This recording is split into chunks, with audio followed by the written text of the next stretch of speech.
क्या हम कोई और जानवर ज़िबा कर सकते हैं? क्योंकि जब ईद आती है तो हम पाकिस्तान में बकरी को ज़िबा करने के लिए कहा गया है ना, तो लेकिन जब ईद आती है तो पाकिस्तान में जिन लोगों के पास ज़्यादा पैसे नहीं होते तो वो 7 गाय में हिस्से होते हैं, क्या उनमें वो हिस्सा डाल के कुछ ऐसे कर सकते हैं? अकीके के लिए तो बकरे का ही हुक्म है, बकरा भेड़ जो है।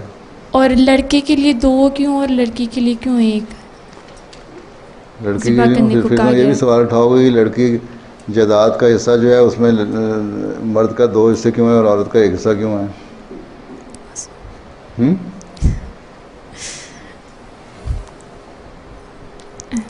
ये कोई ना कोई इसमें हिकमत ही तो आम ने फरमाया ना कि 2 करें। हो सकता है कि लड़कों को ज़्यादा बुराइयों से बचाने की ज़रूरत है लड़कियों की नस्बत।